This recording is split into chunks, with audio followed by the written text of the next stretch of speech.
As we look back on the history of the Bundaberg Regional Art Gallery, we start our journey in the late 1860s, when Bundaberg was first established. By 1872, the population of 200 people were enjoying the rewards of Bundaberg's first industry, timber, which acted as a catalyst for the creation of a European settlement. However, it was sugarcane that came to define the history of Bundaberg and the surrounding regions.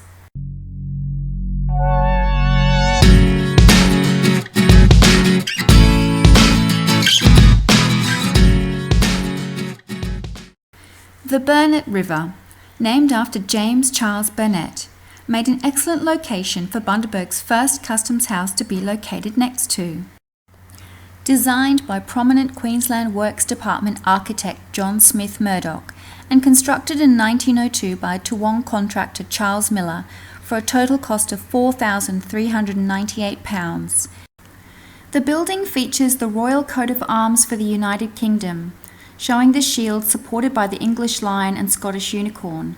This cement feature was designed by Sydney sculptors Messrs. Grant and Cox. The scale and design of Customs House reflected the growth and prosperity of Bundaberg at the time.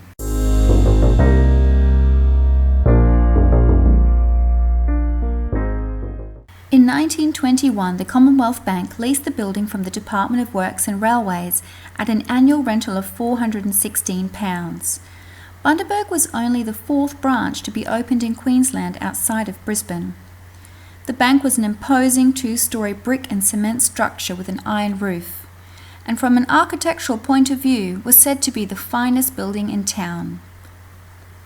The bank featured Doric columns in the entranceway. The roof was topped by a small decorative tower, and the whole block was surrounded by a white picket fence, inside of which grew several crocus palms.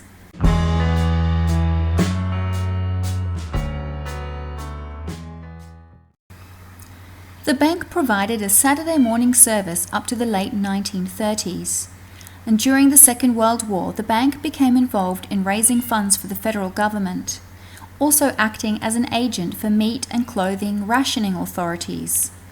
Mechanisation came to the Bundaberg branch in the 1960s, replacing the hand-recorded methods that had been in operation, and staff numbers grew to 38.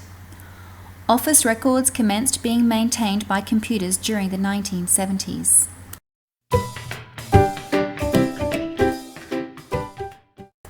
Herbert John Louis Hinkler, also known as Bert Hinkler, or the Australian Lone Eagle, was born in Bundaberg in 1892. Bert became the first person to fly solo from England to Australia in 1928. Bert landed in Bundaberg to a hero's welcome and received a cheque for £500 from the Premier of Queensland, Mr. McCormack, in recognition of his feats. 1 week later, the famous pilot used the cheque to open his bank account at the Commonwealth Bank. With the expansion of business, major alterations were carried out in 1949, including a new 24-gauge corrugated iron roof and removal of 9 palm trees. The roof changed again in 1961, being replaced by a malthoid roof, and then a clip-lock roof in 1970. In 1972, the staff lunchroom and storeroom were relocated upstairs into the old bank manager's residence. Robin Gaffel remembers visiting the bank as a child. She then went on to work there as a teenager. The entry to the gallery now, that you come in to the right of that, was the customer waiting area, and there was between the windows, underneath the windows, was a beautiful polished wood seat. And as a little girl, I can remember coming in and that seat being one that if you stood up on the seat, you could just sort of slide your bottom down and off. So when I actually started working in the building where this seat was, it just seemed quite a happy time to think that I was getting to work with that, and all the other wooden counters, polished wood that the counters were made out of. The bank was in 2 sections of savings bank and trading bank. You checked the passbook, the corresponding card, to check that that signature was the right signature, and then you initial that withdrawal slip and put that in the book in the back of the teller's door, and then they would call out the customer to be served. Because in those days, not everybody had to have a bank account. It was pre having your pay paid into the bank, so you got paid in cash.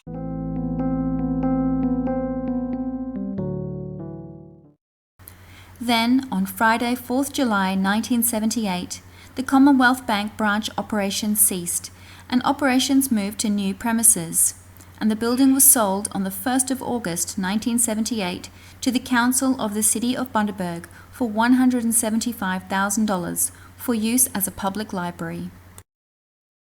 The purchase was made possible by the bequest of Burnet Head's cane farmer Stanley Ross Faulkner.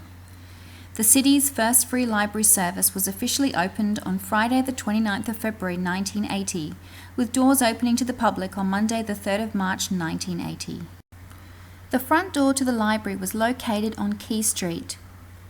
Staff carried out cataloguing and processing on the first floor, and the staff kitchen, storeroom and reference room were also located upstairs.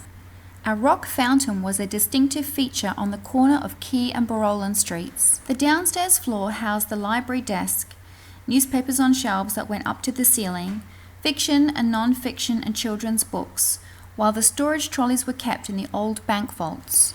Jill Fulcher was one of the library staff and shares some of her memories. I started work with Bundaberg City Council in 1979 at the age of 17.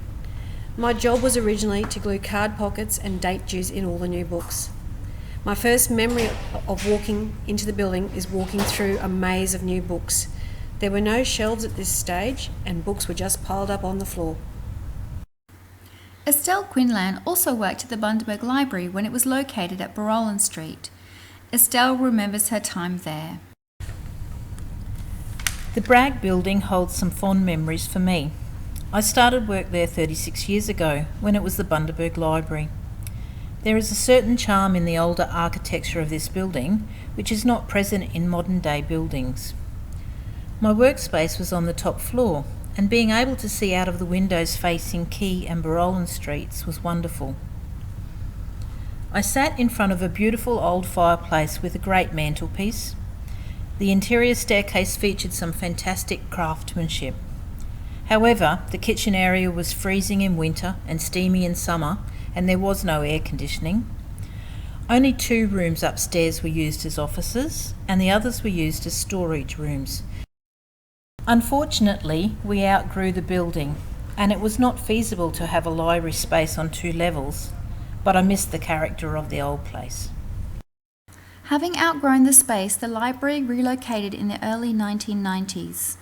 Thanks to the efforts of the Bundaberg Art Society, the then named Bundaberg Art Center opened in 1996 and has established itself as the hub for the arts and cultural activities in the region.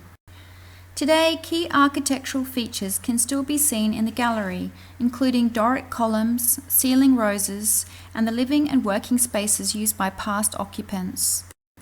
The building is now listed on the local heritage register, as despite its alterations, it remains a grand building of a design and scale that illustrates the evolution of Bundaberg as a regional centre.